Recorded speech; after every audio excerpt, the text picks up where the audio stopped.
ఇష్టం లేకుండా తాళి కట్టావని ఏడ్చే రకం కాదు నేను.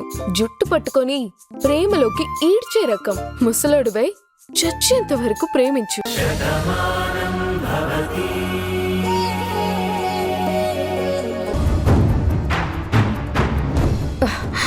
ఏంటమ్మా ఇప్పుడెందుకు బట్టలన్నీ సత్తున్నావు? మనం వెంటనే ఊరు వెళ్ళిపోవాలి. ఇక్కడ ఒక్క క్షణం కూడా ఉండకూడదు. ఎందుకమ్మా? నీకేమైనా పిచ్చారా? మనం నీలిమని చంపించాం. ఈ పాటికి అది చచ్చే ఉంటుంది. పోలీసులకి ఎలాగైనా ఈ నిజం తెలుస్తుంది. ఆ నీలిమ మీద పగున్నది మనకేనని అందరికీ తెలుసు. పోలీసులు ఇక్కడికి రాకముందే మనం ఊరు వదిలి పారిపోవాలి. లేదమ్మా, ఎలా తెలుస్తుంది? స్పాట్లో మనం లేము. అక్కడ తన ప్రాణం పోయినా తన గురించి పట్టించుకునే వాళ్ళు ఎవరూ ఉండరు. అయినా నీలిమ చచ్చిందో లేదో మనకు పూర్తిగా తెలియదు కదా. అది చచ్చిందని దాని శవం చూశాకే మనం ప్రశాంతంగా ఉంటాం. అప్పుడే నా పగ తీరినట్టు అవుతుంది.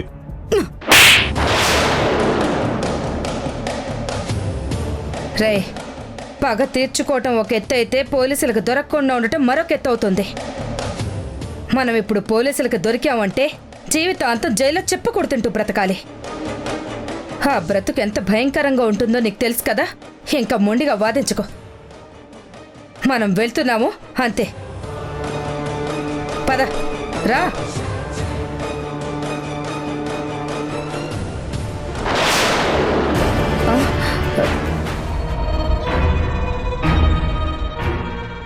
ఒసే శారదా, హాస్పిటల్కి వెళ్ళినా అదేదో సంతకం పెట్టాలి. ఆ సంతకం నువ్వు పోయినా మాకు సంబంధం లేదని హాస్పిటల్లో పెట్టించుకుంటారు. అదే సంతకం ఇక్కడ పెట్టావే అనుకో, నువ్వు పోకుండానే బతికేలాగా నా మనవడి నీకు మందిస్తాడు. నువ్వు అక్కడికి వెళ్ళినా సంతకం పెట్టాలి, ఇక్కడైనా సంతకం పెట్టాలి. ఆ సంతకం పెట్టలేదే అనుకో, గొడవే లేదు. రేపటికి నువ్వు చచ్చి 2వ రోజు అవుతుంది. అమ్మా, మీ అందరికీ దండం పెడతాను. నేను సంతకం పెట్టేస్తాను. ఆస్తి పేపర్లు ఇవ్వండి. సంతకం పెడుతుంది. అమ్మా, అమ్మా,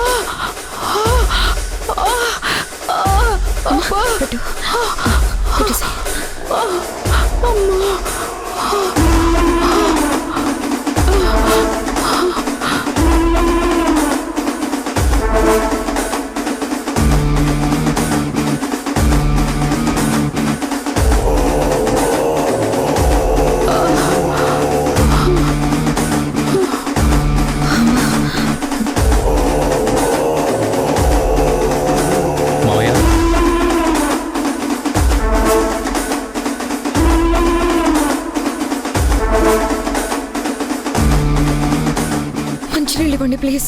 అమ్మా, అమ్మా, అమ్మా.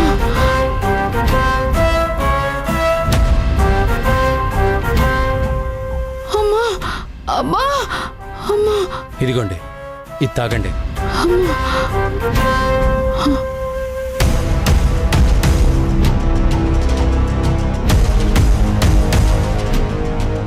ఈ కడుపు నొప్పి తగ్గడానికి మందిస్తానన్నావు, మరి మంచినీళ్ళిచ్చావేంటి బాబు?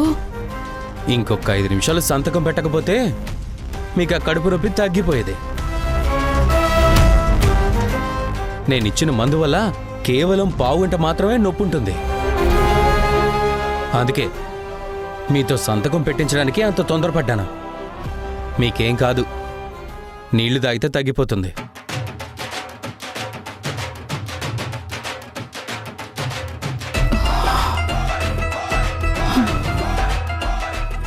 నువ్వలా చూడకు నీలిమా.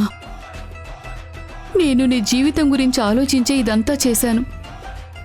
ఆస్తి నా చేతిలో ఉందనుకో, చచ్చినట్టు ఆస్తి కోసమైనా ఈ భానుని బయటికి గెంటేసి కార్తీక్ నీవాడవుతాడని ఇదంతా చేశానమ్మా. కాని పార్థు ఇలా చేస్తాడని, నేనిలా మోసపోతానని అనుకోలేదు.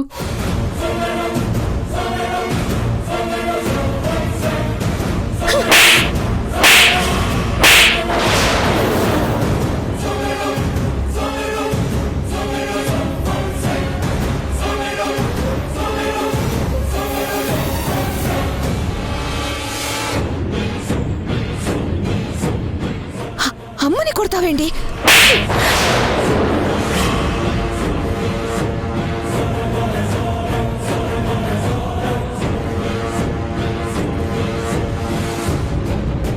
మీ బుద్ధి ఇలాంటిదని తెలుసుంటే మిమ్మల్ని ఇంట్లోకి తీసుకొచ్చేదాన్ని కాదు.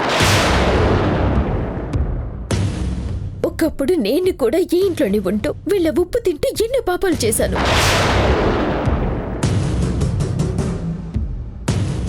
మనందరిది ఒకటి రక్తం కదా, అందుకే మనకి పాపిష్టి ఆలోచనలే వస్తాయి తప్ప మంచి ఆలోచనలు రావు.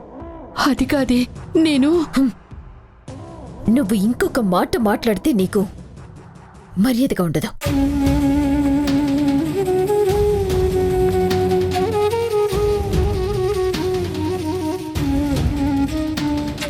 ఆంటీ, మిమ్మల్ని అత్తయ్య అని పిలిచే అర్హత కూడా నాకు లేదు. మీరు నన్ను ఎంతో ప్రేమగా చూసుకున్నారు. ఈ ఇంట్లో ఒక మనిషిగా నన్నుంచారు.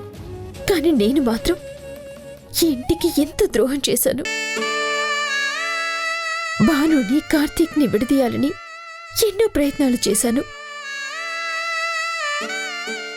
వాళ్ళ మధ్య ప్రేమ పెరుగుతున్నా కొద్దీ నాలో ఈర్ష్య, ద్వేషం మరింత పెరిగింది. చివరికి భానుని చంపే ప్రయత్నం కూడా చేశాను.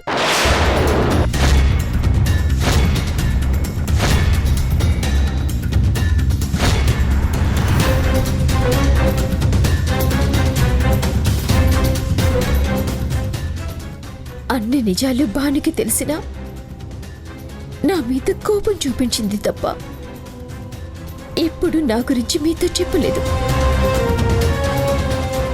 అందుకే భాను నా నీడని కూడా సహించలేకపోయేది.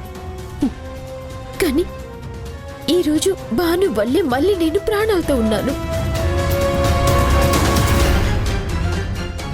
మా మావయ్యతో చేతులు కలిపి కోనేరు కృష్ణప్రసాద్ గారు చనిపోవటానికి కారణమయ్యాను. ఈ ఇంట్లో అలజడిని సృష్టించాను. భానుని మానసికంగా హింస పెట్టాను. చివరికి తన తల్లి చనిపోయిన కష్టంలో ఉన్నప్పుడు కూడా అందరినీ వెళ్ళనివ్వకుండా ఆపి రాక్షసానందాన్ని పొందాను. అలాంటి నన్ను మీరందరూ క్షమించారు. తర్వాత నేను నిజంగానే మారిపోయాను. మంచి మనిషిగా బతకాలి అనుకున్నాను. కానీ చేసిన పాపం వెంటాడుతుంది కదా, ఆ శాపమే నన్ను వెంటాడింది. భాను మంచితనమే కార్తీక్ మనసులోని భానుకి గొప్ప స్థానాన్నిచ్చింది. నేను కార్తీక్ని ఎంతగా ప్రేమించినా కార్తీక్ నా మీద ఎలాంటి ఇష్టం లేకుండా చేసింది. ఇప్పటి వరకు జరిగిన ప్రతి తప్పులకి కర్త, కర్మ, క్రియ అన్నీ నేనే.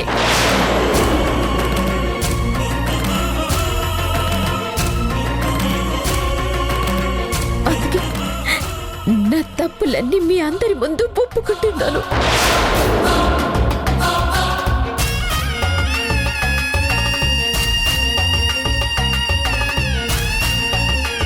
ఇక నేను కార్తీక్ భాను జీవితంలోకి అడ్డుపడను. కార్తీక్ కట్టిన తాళి నా మెడలోనే ఉంటుంది. కార్తీక్ నావాడు అని నా మనసులో ఊహగానే ఉంటుంది.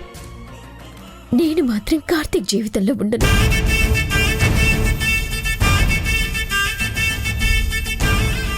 ఎప్పుడు కార్తీక్ భానులు మాత్రమే ఒకటిగా ఉంటారు.